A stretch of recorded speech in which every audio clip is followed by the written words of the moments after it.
Soichiro Honda adalah pendiri kerajaan otomotif Honda di Jepang. Produk-produk Honda telah tersebar di seluruh dunia. Boleh kata produk otomotif merek Honda saat ini merajai jalanan di seluruh dunia. Honda sendiri lahir pada 7 November 1906 di distrik Shizuoka, Jepang Tengah. Dan di tengah keluarga sederhana dan terbiasa melihat mesin-mesin reparasi karena ayahnya adalah seorang pemilik bengkel mesin-mesin pertanian. Dia juga kerap bermain dengan mesin giling padi di desanya. Hal itulah yang menumbuhkan ketertarikan yang sangat tinggi terhadap mesin. Di usia 8 tahun dia rela mengayuh sepeda sejauh 10 mil demi melihat pesawat terbang.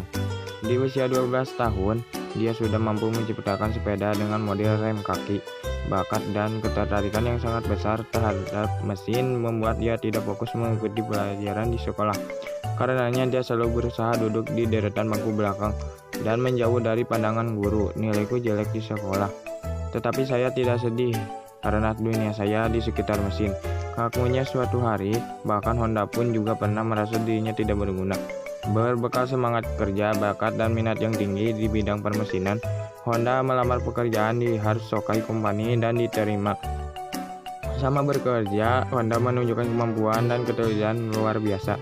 Pengalaman kerja selama 6 tahun menjadikan Soichiro Honda jadi pegawai di bidang yang dia tekuni. Cara Honda bekerja membuat bosnya Sakakibara sangat senang. Sakakibara melihat Soichiro Honda cukup kompeten untuk kantor cabang baru yang akan dibuat di kota Hamamatsu.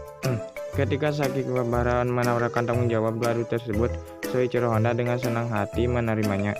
Di bengkel baru tersebut, Honda bersedia mereparasi mesin-mesin yang rusak parah atau ditolak oleh bengkel-bengkel lain. Dia tidak segan menghabiskan waktu bekerja lebih panjang di bengkel.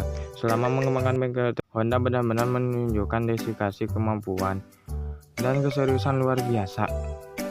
Walaupun sibuk bekerja pada orang lain, Soichiro Honda masih meluangkan waktu untuk mengasah kreativitas. Saat itu dia merasa bahwa jari-jari mobil yang terbuat dari kayu sudah tidak layak pakai karena tidak kuat menahan goncangan. Terbitlah ide ruji-ruji itu dengan logam. Ternyata ruji-ruji ciptaannya laku keras, bahkan diekspor ke seluruh dunia. Atas kreasi tersebut, Honda mendapatkan paten pertamanya tepat di usia 30 tahun. Wow, sukses before 30 guys. Setelah berhasil menciptakan ruji, Honda ingin mendirikan bengkel sendiri. Untuk itu dia keluar dari pekerjaannya. Pada tahun 1938 dia mulai memproduksi ring piston. Tetapi sayang produksinya buatannya ditolak oleh Toyota karena dianggap tidak memenuhi standar Mutex. Keterpurukan tersebut membuat banyak rekannya menyesal keputusan Honda keluar dari pekerjaan di bengkel reparasi mesin.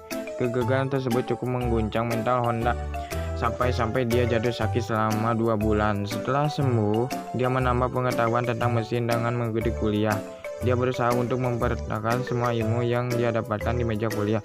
Meskipun rajin mempraktikkan ilmu yang dia peroleh, tetapi kehadiran Honda di ruang kuliah sangat sedikit sehingga dia dikeluarkan dari universitas. Honda membantah dirinya tidak serius menuntut ilmu di universitas tersebut. Kepada sang rektor, dia menjelaskan bahwa dia hanya menginginkan ilmu, bukan ijazah. Tetapi penjelasan tersebut diartikan penghinaan oleh sang rektor. Kenyataan tersebut tidak menyebabkan Honda patah arang. Dia tetap tekun mengembangkan desain ring piston yang ideal. Ternyata dia mampu menghasilkan ring piston yang diinginkan oleh Toyota, sehingga perusahaan otomotif tersebut bersedia menerima produknya diikuti dengan penandatangan kontrak. Keberhasilan tersebut menggoda Honda untuk mendirikan pabrik, tapi dia kesulitan mendapatkan dana. Karena saat itu dana pemerintahan Jepang dikonsentrasikan untuk Perang Dunia Kedua. Dia coba mengumpulkan modal dari rekan-rekan dan kerabatnya. Setelah dana terkumpul, dia mendirikan pabrik impiannya. Tapi sayang, akibat Perang Dunia Kedua, pabriknya terbakar 2 kali. Kenyataan tersebut kembali menguncang mentalnya. tapi Honda tidak kehilangan semangat. Untuk membangun pabrik, dia segera memerintahkan karyawan mengambil sisa kaleng bensol yang dibuang oleh kapal Amerika Serikat sebagai bahan untuk mendirikan pabrik. Tapi gempa dahsyat yang datang tidak terduga kembali menghancurkan pabriknya, sehingga dia memutuskan untuk sisa-sisa pabrik ring pistonnya ke Toyota. Setelah itu, keadaan ekonomi Honda semakin memprihatinkan. Setelah perang usai pada tahun 1947, hidupnya benar-benar sulit karena membeli makanan untuk keluarganya saja dia tidak mampu. Dalam keadaan yang terdesak, ide kreatifnya mendorong dia untuk memasang sebuah motor kecil pada sepedanya. Itulah awal sepeda motor saat itu. Ternyata inovasi buatan Honda diminati tetangga. Tak lama kemudian dia dibanjiri pesanan dari masyarakat setempat. Kemajuan tersebut mendorong Honda untuk mendirikan pabrik motor berkat inovasi yang terus-menerus terhadap produk motor buatannya. Tapi tidak mengherankan jika produk motor dan mobil merek tidak berguna menjadi raja jalan dunia. Honda berkata, orang melihat kesuksesan saya hanya 1%, tapi mereka tidak melihat 99% kegagalan saya. Honda meninggal pada usia 84 tahun setelah dirawat di rumah sakit Juntendo di Tokyo, Jepang.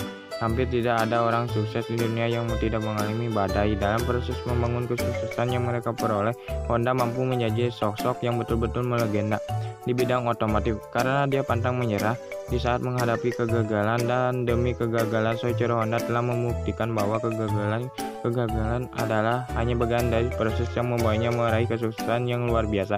Berdasarkan biografi singkat Honda, kita dapat mengambil kesimpulan bahwa keberhasilan ada pada diri kita sendiri. Modal utama kesuksesan terletak pada tekad, kemauan, kesungguhan kerja, konsisten, ketekunan, dan semangat untuk maju.